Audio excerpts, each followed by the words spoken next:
Hello, नमस्कार दोस्तों। चलिए आज के टॉपिक में हम लोग बात करते हैं एलटी प्रोटोकॉल टेस्टिंग का पार्ट 20। इस पार्ट 20 में हम लोग बात करते हैं एलटी हैंडओवर के बारे में।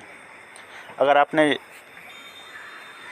पिछले स्लाइड्स में जाएंगे पार्ट 19, 17, 18, उसमें तो हम लोगों ने बहुत सारे टॉपिक्स जो है ऑलरेडी कवर कर चुके हैं। तो ये भी टॉपिक है जो बहुत इम्पोर्टेंट है आपको इंटरव्यू पॉइंट ऑफ व्यू से, या कहीं भी जा रहे हैं आपको तो ये नॉलेज होना चाहिए आपको। अगर मैं बात करूं कि एलटी हैंडओवर के बारे में, तो आपने 2G, 3G, 4G जिसमें बात करें उसमें सभी में एलटी हैंडओवर के बारे में हम लोग डिस्कशन ज़रूर करते हैं।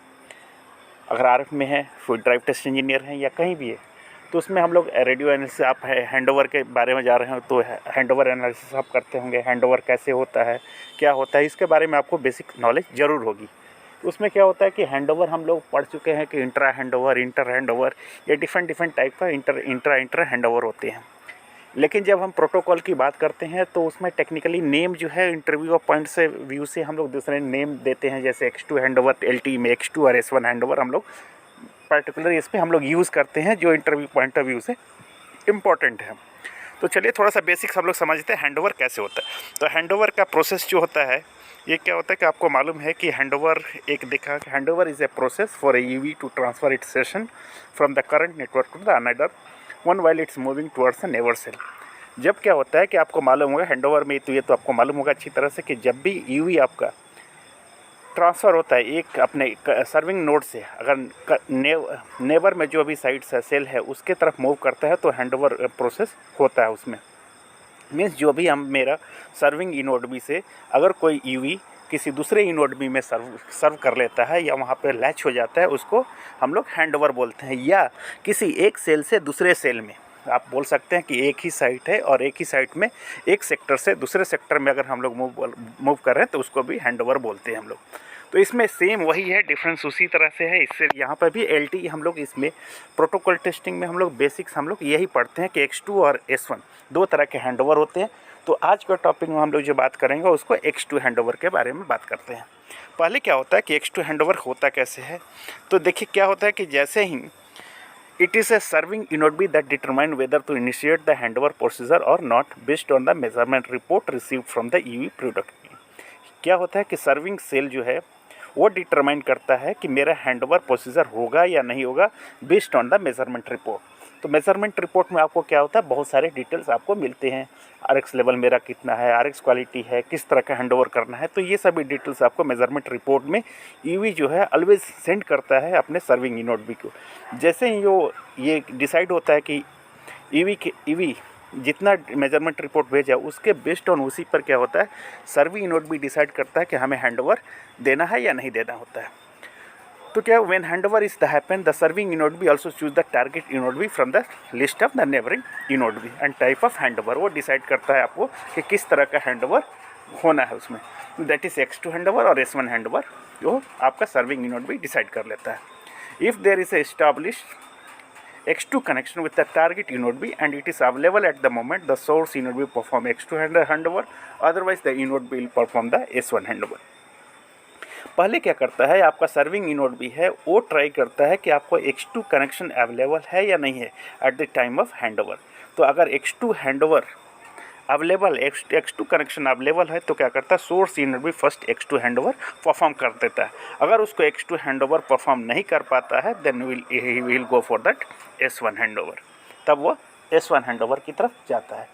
तो आज के टॉपिक में हम लोग मेन फोकस जो करेंगे X2 हैंडओवर पे ही करेंगे कि हैंडओवर कैसे कैसे होता है, क्या क्या प्रोसेस होता है, कौन कौन सा एलिमेंट उसमें हैंडओवर प्रोसेस में कहाँ से कहाँ ट्रांसफ़र होता है, उसके बारे में हम लोग अपने प्रोटोकॉल पॉइंट ऑफ व्यू से हम लोग डिस्कस करेंगे।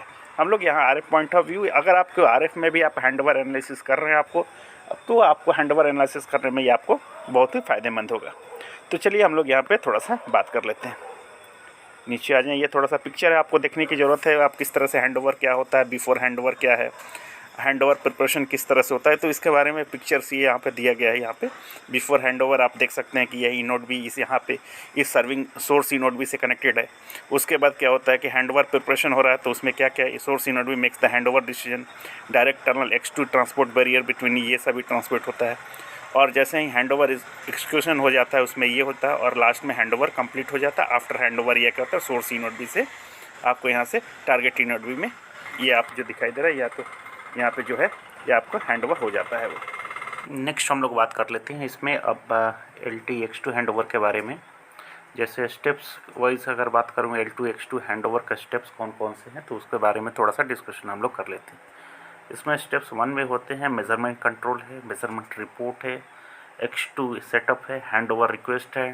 स्टेप 5 में मैंने नहीं लिखा कुछ भी, आप हैंड ओवर रिस्पॉन्स उसको कर लें। उसके बाद स्टेप 6 में हैंड ओवर रिक्वेस्ट होता है, उसका एक्नॉलेजमेंट और hand over command RC connection reconfiguration होगा। उसके बाद स्टेप 8 में X2 एपीएसएन ट्रांसफ़र होगा। उसके बाद स्टेप 9 रैच प्रियम्बल्स, स्टेप 10 में रैच प्रियम एक्सेस रिस्पॉन्स, रैच कनेक्शन रिकन्फिग्रेशन और S1 path switch request, modify barrier request, modify barrier response and end marker, और लास्ट में स्टेप 16 जो होगा S1 पाथ स्विच रिस्पॉन्स। तो ये सभी टॉपिक्स जो हैंड ओवर स्टेप्स, अगर हम लोग X2 हैंड ओवर की बात करें, L2X हैंड ओवर की बात करेंगे, तो उसमें ये सभी स्टेप्स आपको 1 बाय 1 हम लोग देखते चलेंगे। तो देखते हैं अगर ये टॉपिक्स मेरा जो L2 है X2 हैंड ओवर का टॉपिक अगर पार्ट 1 दिन में ख़त्म हो जाता है तो ठीक है, नहीं तो हम लोग इसको 2 पार्ट में डिवाइड कर देते हैं, पार्ट 1 और पार्ट 2 में X2 हैंड ओवर के बारे में।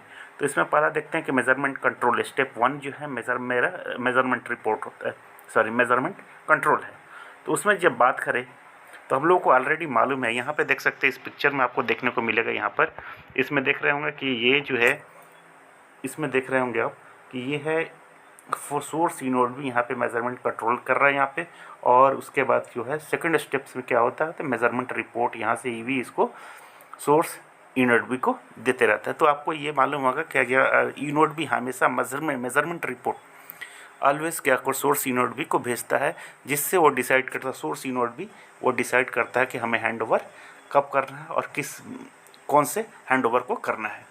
तो उसी समय उसके पहले क्या होता है, मेज़रमेंट रिपोर्ट के पहले हम लोग बात करें कि सोर्स इनोड भी एक मेज़रमेंट कंट्रोल क्लियर करता है वो, जिसपे कुछ इन्फॉर्मेशन उनको देते रहता है। सोर्स इनोड भी आपको यूवी को कुछ इन्फॉर्मेशन एलिमेंट्स देते रहता है, जिसको यूवी एक्सेप्ट करके इसको रिज़र्व करके और वही मेज़रमेंट रिपोर्ट ईवी जो है आपको सोर्स इनोड भी को भेजता है। इसमें आप देख सकते हैं यहाँ पे कि हमने यहाँ पे लिखा है मेज़रमेंट कंट्रोल के ईवी ऑलवेज या periodically sends measurement report to the source eNodeB, ये तो सबको मालूम है। The network sets the measurement threshold for the sending the measurement report. इसमें क्या होता है, नेटवर्क ही डिसाइड करता है कि कौन कौन से थ्रेशोल्ड मेज़रमेंट रिपोर्ट्स कौन कौन से होंगे, sending the measurement reports. Okay, network set the measurement threshold वो for the sending measurement report भेजने के लिए ये नेटवर्क सेट कर जाता है कि ये थ्रेशोल्ड जो है, इस थ्रेशोल्ड पर अगर कुछ कंडीशन कुछ चेंजेस होते हैं तो वो मेज़रमेंट रिपोर्ट यूवी हमेशा अपने सोर्स इनोड को भेजते रहता है। तो इसमें क्वेश्चन यही पूछा जाता है कि अगर इंटरव्यू पॉइंट ऑफ व्यू की बात करूँ मैं, तो मेज़रमेंट कंट्रोल में पूछा जाता है कौन कौन से आईस आपको मिलते हैं। तो यहाँ पे देखते हैं मिस कॉन्फ़िग, रिपोर्ट कॉन्फ़िग और मिस आईडी, ये जो है ये सभी क्वेश्चंस आपसे पूछे जाते हैं। तो आप देख सकते हैं मिस कॉन्फ़िग में आपका meas object ID, carrier frequency और फिजिकल सेल आईडी मिलता है। और यहाँ पे रिपोर्ट कॉन्फ़िग में आपको रिपोर्ट कॉन्फ़िग आईडी, इवेंट कौन सा इवेंट आपको ऑलरेडी अगर आप देखेंगे मेरे पिछले वीडियोस में, तो A3, A5, A1, A2 इसके बारे में हम लोगों ने इवेंट टाइप्स के बारे में ऑलरेडी डिस्कशन किया है। और मिस आईडी जो होते हैं, मिस आईडी जो है ये सभी इसकी 18 है, एक एग्जांपल की तरह दिखाया गया कि इसका ऑब्जेक्ट आईडी ये है, कैरियर फ्रिक्वेंसी ये यूज़ किया है 250 और फिजिकल सेल आईडी ये है। तो आपको क्वेश्चन यही पूछा जाता है प्रैक्टिकल, अगर आप इंटरव्यू पॉइंट से जाएंगे तो आपसे यही क्वेश्चन पूछा जाता है कि मेज़रमेंट रिपोर्ट में आपको कौन कौन से आइस मिलते हैं। तो ये मेज़रमेंट रिपोर्ट में आपको ये तीनों आइस मिलते हैं। अब क्या होता है कि जो इन्फॉर्मेशन तो ये हमें मिल गई यहाँ से, जो सोर्स इनोड भी से जो भी इन्फॉर्मेशन थी, हमें ऑब्जेक्ट आईडी मिल गया, हमें कैरियर फ्रिक्वेंसी मिल गई, हमें फिजिकल सेल आईडी मिल गया और कौन सा इवेंट टाइप्स मिल गया कि A3 और A5 थ्रेशोल्ड वैल्यू किसके अनुसार कौन सा हैंड ओवर हमको चाहिए, क्या करना है और कैसे हमको मूव करना है, यूवी कैसे मूव करेगा, ये सभी डिटेल्स आपको सभी मिल गया। अब क्या करता है यूवी जो है, यूवी क्या करता है एक मेज़रमेंट रिपोर्ट भेजता है, जो स्टेप मेरा सेकंड है। यहाँ पे आप देखेंगे सेकंड जो हम लोगों का रिपोर्ट है वो मेज़रमेंट रिपोर्ट भेजता है अपने सोर्स यूनिट में।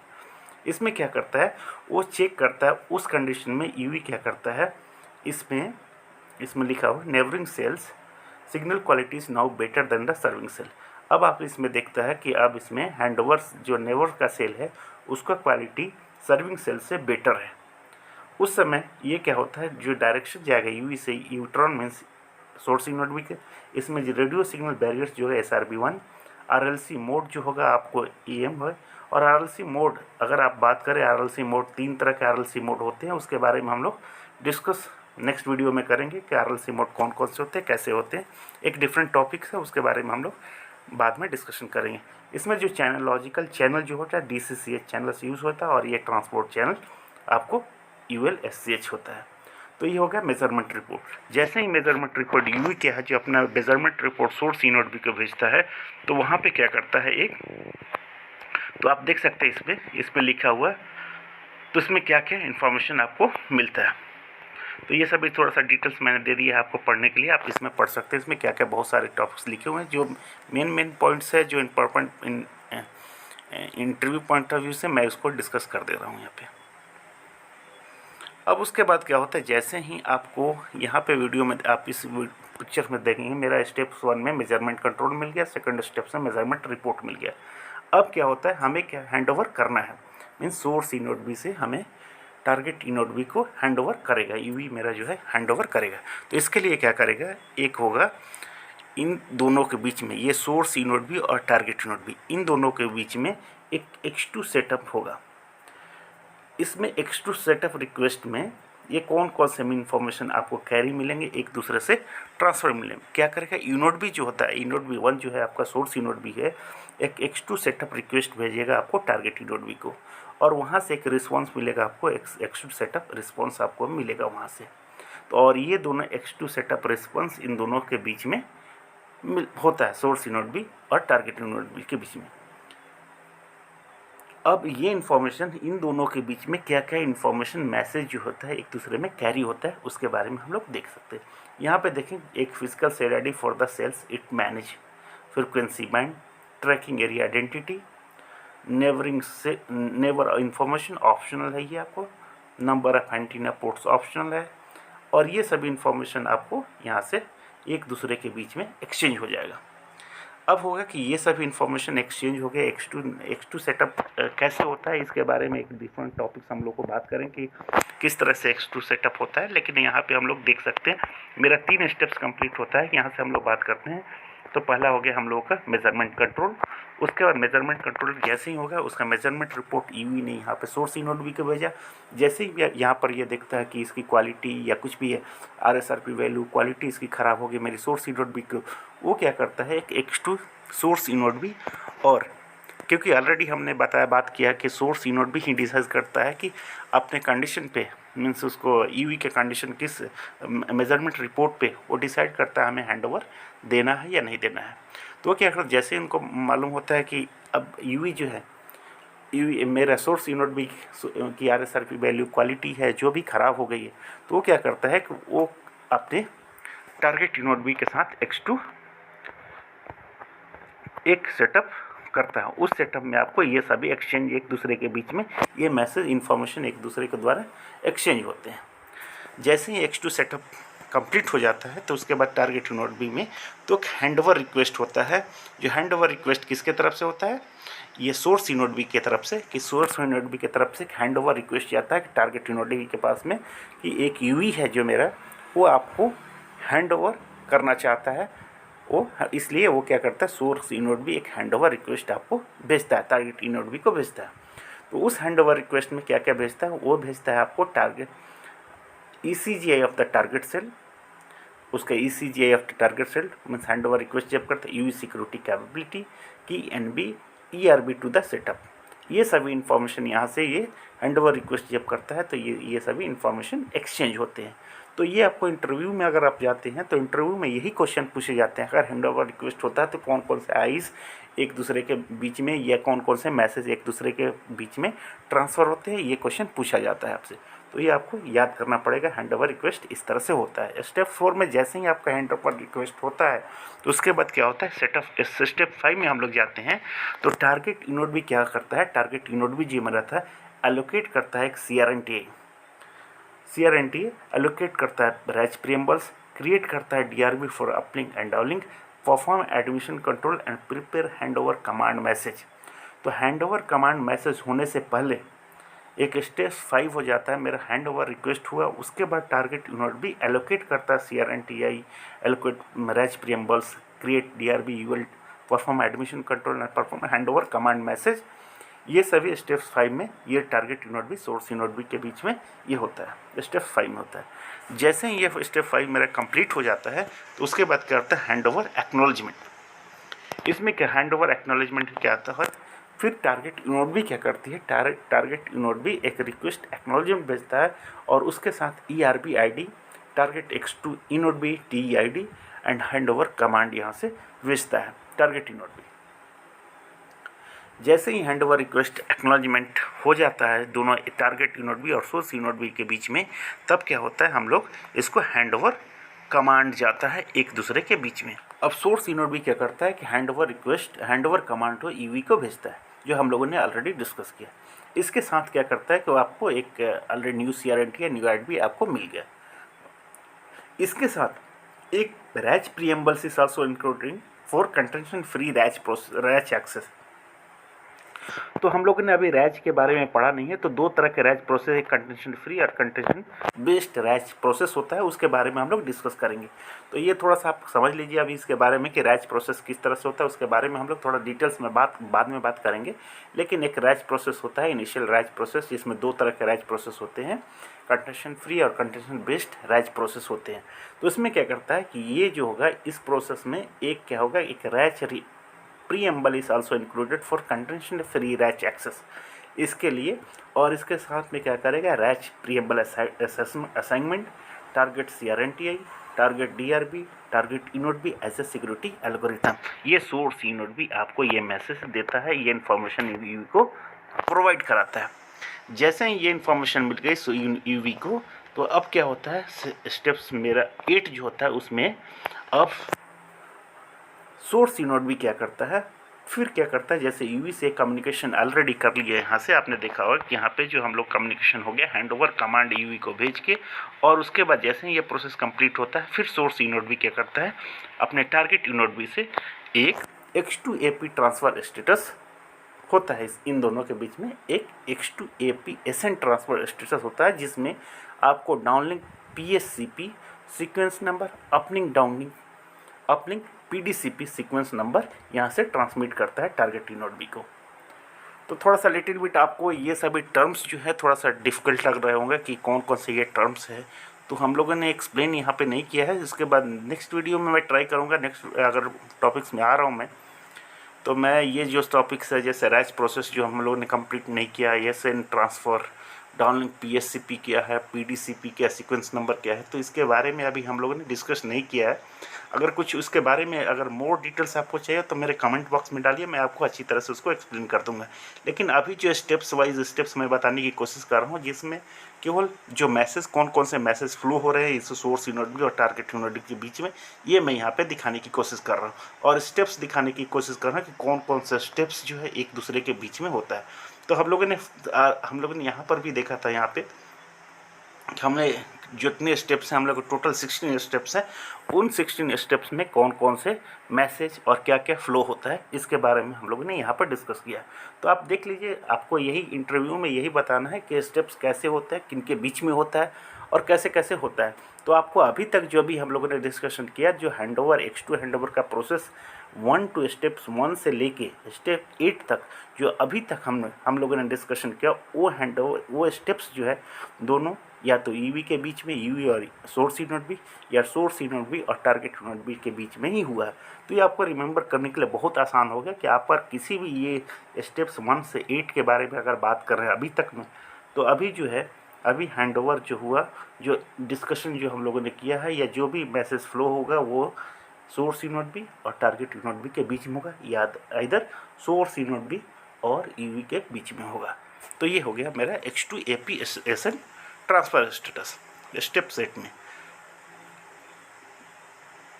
नेक्स्ट हम लोग बात करते हैं स्टेप 9 के बीच में। स्टेप 9 क्या होता है? स्टेप 9 में रैच प्रीएम्बल्स। उसमें रैच प्रीएम्बल्स क्या होता है? इसमें UE send the preamble assigned in the handover command to send RACH to the target unit B. RACH के बारे में हम लोग पढ़ा नहीं थे, इसलिए थोड़ा सा आपको डिफ़िकल्टी होगी। रैच नेक्स्ट वीडियो में आपको 100% मैं रैच पर वीडियो बना के आपको इसको, क्योंकि ये भी इम्पॉर्टेंट है, बहुत इंपॉर्टेंट है रैच प्रोसेस भी, क्योंकि इंटरव्यू पॉइंट ऑफ व्यू से भी, और हमें अगर अटैच प्रोसेस की बात करें उसमें भी आपको रैच प्रीएम्बल्स के रैच प्रीएम्बल्स के बारे में आपको पढ़ने होंगे, आपकी जानकारी होनी चाहिए। तो नेक्स्ट वीडियो में मैं कोशिश करूँगा रैच के बारे में ही अच्छी तरह से उसको आपको एक्सप्लेन कर दूँ, ठीक है। तो अभी तो ये देख लीजिए स्टेप्स 9 में हम लोग रैच प्रीएम्बल्स सेंड करते हैं। रैच प्रीएम्बल्स कहाँ से होगा? रैच प्रीएम्बल्स होगा, यूवी क्या करेगा, टारगेट नोड बी को रैच प्रीएम्बल्स देता है। UE use the preambles assigned in the handover command to send a RACH to the target unit B. Target unit B को ये रैच प्रीएम्बल्स आपको टारगेट यूनिट के बीच भेजता है, और जो सोर्स यूनिट बी और यूवी के बीच में ये कम्युनिकेशन अभी बंद हो जाता है। और इसके साथ में preambles here NTI value, UV use the preamble assigned in the handover command to send a RACH to the target unit B. Same यही मैंने बताया यहाँ पे। अब क्या होता है, स्टेप 10 में क्या हो जाता है कि टारगेट यूनिट भी जैसे जो भी रिक्वेस्ट प्रीएम्बल्स रैच प्रीएम्बल्स यहाँ से मिला टारगेट यूनिट भी, तो क्या करता है टारगेट यूनिट भी रैच रिस्पॉन्स आपको यूवी को भेजता है। उस रैच रिस्पॉन्स में क्या क्या भेजता है और क्या क्या डिटेल्स भेजता है उसके बारे में हम थोड़ा बात कर लें। इच रैच एक्सेस रिस्पॉन्स में क्या होता है, द टारगेट यूनिट भी accept the request and respond back with the timing adjustment and uplink resource grant. इसमें क्या होता है, रैच एक्सेस रिस्पॉन्स में क्या होता है कि टारगेट यूनिट भी एक्सेप्ट कर लेता है और the request which is send by the UV, जो भी यूवी अपना रिक्वेस्ट भेजता है उसको एक्सेप्ट करता है और रिस्पॉन्ड करता है with the timing adjustment and uplink resource grant. तो इसमें क्या होता है, इसमें इसके साथ और जो मैसेज भेजता है उसमें timing details, timing advance, target CRNT, uplink grant, the target unit भी accept the request and uplink resource grant. यहाँ पे रैच रिस्पॉन्स में आपको यूवी को मिल जाता है। ये जैसे ही 10 रैच रिस्पॉन्स एक्सेस रिस्पॉन्स मिल गया यूवी को, अब यूवी क्या करता है, एक reconfiguration complete message target unit B को भेजता है। उसमें टारगेट रिकन्फिगरेशन यूवी जो भेजता है reconfiguration complete message target unit B को, ये क्या होता है, the UV uses the assigned resource to the transmit the handover confirm message. Okay, जो भी यूवी जो है यूजेस द असाइंड रिसोर्स, जो भी रिसोर्स असाइंड किया वो transmit the handover confirm message उसको करता है। और इसके साथ में target CRNT, the UV uses assigned resource, मैं दो बार लिख दिया इसको, इसमें कोई बात नहीं है। और ये टारगेट सीआरएनटी के साथ में और रिकन्फिगरेशन कंप्लीट मैसेज का यूवी जो है टारगेट यूनिट बी को ये भेज देता है। जैसे ही हम मेरा स्टेप्स 11 कंप्लीट होता है, तो अब क्या होता है, at this point the UV receiving end transmitting देता है। इस पॉइंट पे क्या हो गया कि इन दोनों के बीच में यूवी और टारगेट यूनिट बी के बीच में ये रिस्पॉन्स, ये तो रिकन्फिगरेशन कंप्लीट मीन्स हैंडओवर तो हो गया, हैंडओवर कंप्लीट का मैसेज हो गया दोनों के बीच में। लेकिन अभी क्या प्रॉब्लम होगी कि अभी यहाँ से आप देख सकते सोर्स यूनिट बी यहाँ से मैं बात करूँ, ये सोर्स यूनिट बी और टारगेट यूनिट बी के बीच में अभी भी लिंक है, अभी ये लिंक ख़त्म नहीं हुआ। यहाँ का लिंक तो जो था यहाँ से, यहाँ का लिंक तो ऑलरेडी ख़त्म हो गया। अगर पिछले मैंने यहाँ पे देखूँगा, अगर पिछले स्टेप्स में देखें, जब यहाँ पे बात हो रही थी रैच प्रीएम्बल्स के समय, तो उस समय क्या था, यहाँ पे ये लिंक ख़त्म हो गया था, मीन्स सोर्स यूनिट बी और यूवी एक दूसरे से बात नहीं कर रहे थे। लेकिन अब बात करूँ, जब यहाँ पे स्टेप्स में यहाँ की बात करूँ, इस स्टेप्स पे आऊँ मैं यहाँ पे, तो ये क्या हो रहा है कि अभी भी यहाँ पे तो कनेक्शन नहीं है, एक दूसरे के बीच में कोई लिंक नहीं है, लेकिन यहाँ पे सोर्स यूनिट बी और टारगेट यूनिट बी के बीच में अभी भी कनेक्शन है, यहाँ पे। तो उसके लिए क्या किया है, इसी पे यही लिखा हो कि at this point the UV is receiving end transmitting data. अब तो यूवी क्या होता है, डाटा तो हमें मिलने लगा, रिसीविंग और ट्रांसमिटिंग डेटा हमें मिलने लगा। The downlink data transmission toward the terminal is still being routed via the source unit B. अभी क्या था जो हम लोगों ने बात की यहाँ पे, वही कि अभी भी जो है मेरा अगर डेटा ट्रांसमिट हो रहा है तो एमएमई से बीच में सोर्स यूनिट बी से होते हुए यूनिट बी को मिल रहा है। यहाँ पे ऐसे डेटा मेरा फ्लो हो रहा है अभी। ओके, तो उसमें क्या होता है, the path will now the switch to remove the source unit B from the path. अब क्या होता है, इसको पाथ को रिमूव करता है, ये पाथ को हमें रिमूव करना है। तो उसके लिए करना क्या है, स्टेप 12 की बात करें, स्टेप 12 में बात करें हम लोग, उसमें क्या S1 पाथ स्विच रिक्वेस्ट एक जाएगा, उसमें S1 path switch request the target unit B. अब टारगेट यूनिट बी था request to the MME to switch the path from the source unit B to target unit B, क्योंकि अभी हम लोगों ने बात किया कि इसी तरह से ये डेटा फ्लो जो हो रहा था मेरा एमएमई से सोर्स यूनिट बी और टारगेट यूनिट बी की तरफ जा रहा था। अब टारगेट यूनिट बी क्या करेगा, एमएमई से रिक्वेस्ट करेगा, ये डायरेक्ट एमएमई से रिक्वेस्ट करेगा और उस रिक्वेस्ट में बोलेगा कि हमें जो पाथ जो अभी मिल रहा है यहाँ से सोर्स यूनिट बी को जो डेटा ट्रांसफ़र कर रहा है इसको रिमूव कर देना, इस पाथ को रिमूव करके, और हमें एक डायरेक्ट अपना एमएमई से डायरेक्ट हमें मैसेज टारगेट यूनिट बी से और टारगेट यूनिट बी से ईवी को डेटा फ्लो होना चाहिए। तो उसके लिए क्या करेगा, एक S1 path switch request target unit B करेगा, उसके साथ करके एक ECGI TI जो मैसेज फ्लो होगा, इसमें जो आईस बोल सकते हैं, जो इन्फॉर्मेशन एलिमेंट्स जो होगी उसमें ECGI TAI UE security capability ERAP to the switch in DL, ये सभी इन्फॉर्मेशन एक दूसरे में एमएमई एंड टारगेट यूनिट में शेयर होगा। तो जैसे ही ये स्टेप्स 12 कंप्लीट हो गया, स्टेप्स 12 के लिए रिक्वेस्ट किया, स्विच रिक्वेस्ट किया, ओके, तब क्या होता है, स्टेप 13 में क्या होगा, मॉडिफाई बैरियर रिक्वेस्ट। अब क्या होता है, इन दोनों के बीच में अब क्या होगा, एमएमई और SGW के बीच में ये क्या मॉडिफाई बैरियर रिक्वेस्ट होगा। उसमें क्या होगा कि EPS bearer in DL, ECGI TI MME request to SGW to switch the path to the target unit. अब वो क्या करेगा, एमएमई रिक्वेस्ट कर देगा SGW को वो पाथ को स्विच करने के लिए। अब उसके रिस्पॉन्स पे SGW क्या करेगा, respond back to the MME. यहाँ पे आप देख सकते हैं, यहाँ से हम लोगों ने ऑलरेडी देखा कि ये स्विच 12 में ये रिक्वेस्ट क्या किया, टारगेट यूनिट भी इस पाथ को, ये वाला जो पाथ था हमको, इस पाथ को हटाने के लिए रिक्वेस्ट किया था। तो इसने क्या किया,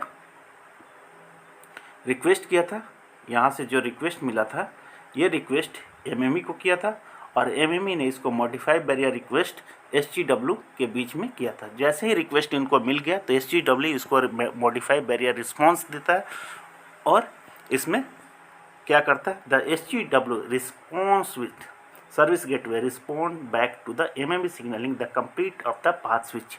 ये कंप्लीट पाथ स्विच का एक रिस्पॉन्स देता है। इसमें स्टेप 14 में हो जाता है, जैसे ही हो गया, जैसे मॉडिफाई हो गया, मीन्स बैरियर रिस्पॉन्स हो गया कि यहाँ से जो स्विच पाथ हो गया, कंप्लीट हो गया। अब क्या करता है ये एंड मार्कर, अब क्या करता है एंड मार्कर द SG इसके साथ में ही कि जैसे ये तो कंप्लीट हो गया कि हाँ यहाँ से पाथ, अब ये आपका पाथ नहीं होगा, इससे इस तरह से पाथ स्विच रिमूव हो गया आपका। इसके साथ में क्या करता है, the SGW also insert and end marker towards the source unit B, source unit B.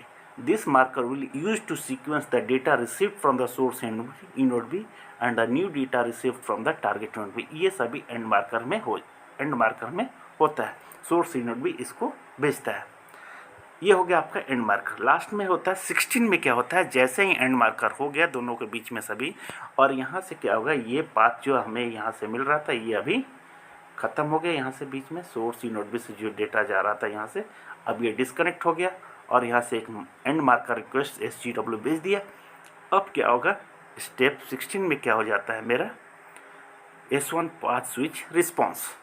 उसमें क्या हो गया कि ये जो डेटा मेरा फ्लो हो रहा था, अब SGW to MME, MME to source unit भी, सोर्स यूनिट टारगेट यूनिट भी, उसके बाद यूवी को।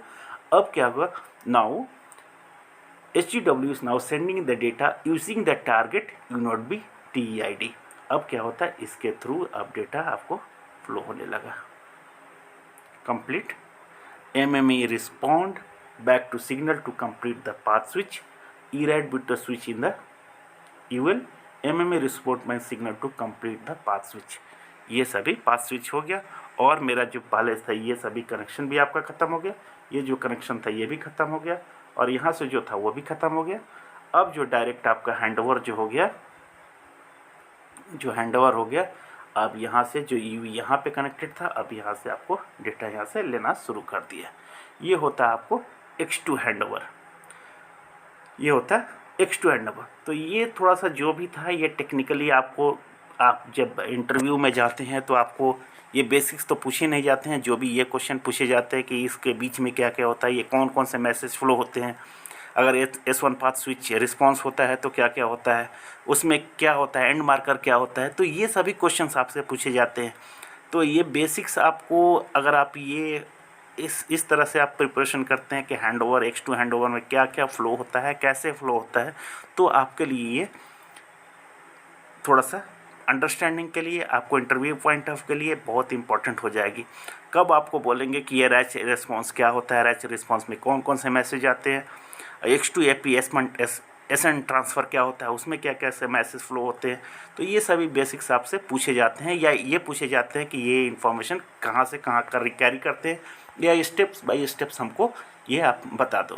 तो आपको ऑलरेडी आपने देख लिया कि आपको बहुत ईजी समझ में आ गया होगा यहाँ से कि टिल कहाँ तक में, अगर 8, हाँ 11 तक में, अगर 11 तक की बात करूँ तो 11 तक स्टेप्स 11 आप याद कर लीजिए। स्टेप्स 11 तक में यहाँ से बात करूँ means measurement control report, measurement report, X2 setup, X2 handover request acknowledgement, handover command, S2 AP SN transfer, RACH preambles, RACH access response, और यहाँ से RRC कनेक्शन रिकॉन्फ़िगरेशन, और उसके बाद यहाँ पे S1 पाथ स्विच रिक्वेस्ट।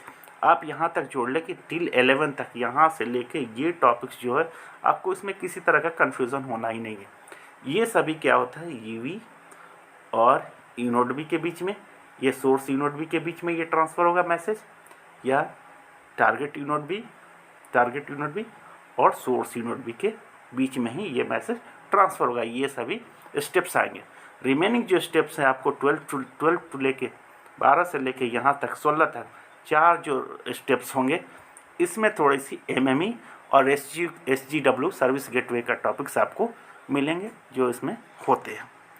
तो आपको याद करने में भी बहुत आसान हो जाता है कि किस तरह से होता है। बस इसमें आपको मेज़रमेंट रिपोर्ट में, मेज़रमेंट कंट्रोल में कौन कौन से आइस मिलते हैं, क्या क्या मैसेज मिलता है, वो आपको याद कर लेंगे, ये आपको क्लियर हो जाता है। X2 हैंडओवर बहुत ही आसानी से आपको याद हो जाता है।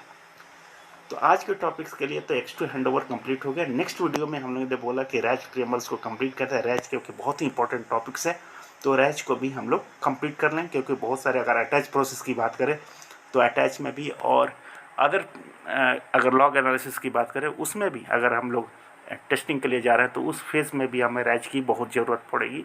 मैसेज कौन सा फ्लो होगा उसके बारे में हम लोग को ज़रूरत पड़ेगी, इसलिए हम लोग नेक्स्ट टॉपिक्स में हम लोग बात करेंगे रैच प्रिएम्बल्स के बारे में। तो आज के लिए तो इतना, LT हैंडओवर ही काफ़ी है। अगर आपको वीडियो मेरा अच्छा लग रहा है तो प्लीज़ लाइक कीजिए, सब्सक्राइब कीजिए। मैं आपको नेक्स्ट वीडियो पार्ट 21 लेके आऊँगा जल्द ही। Thank you so much.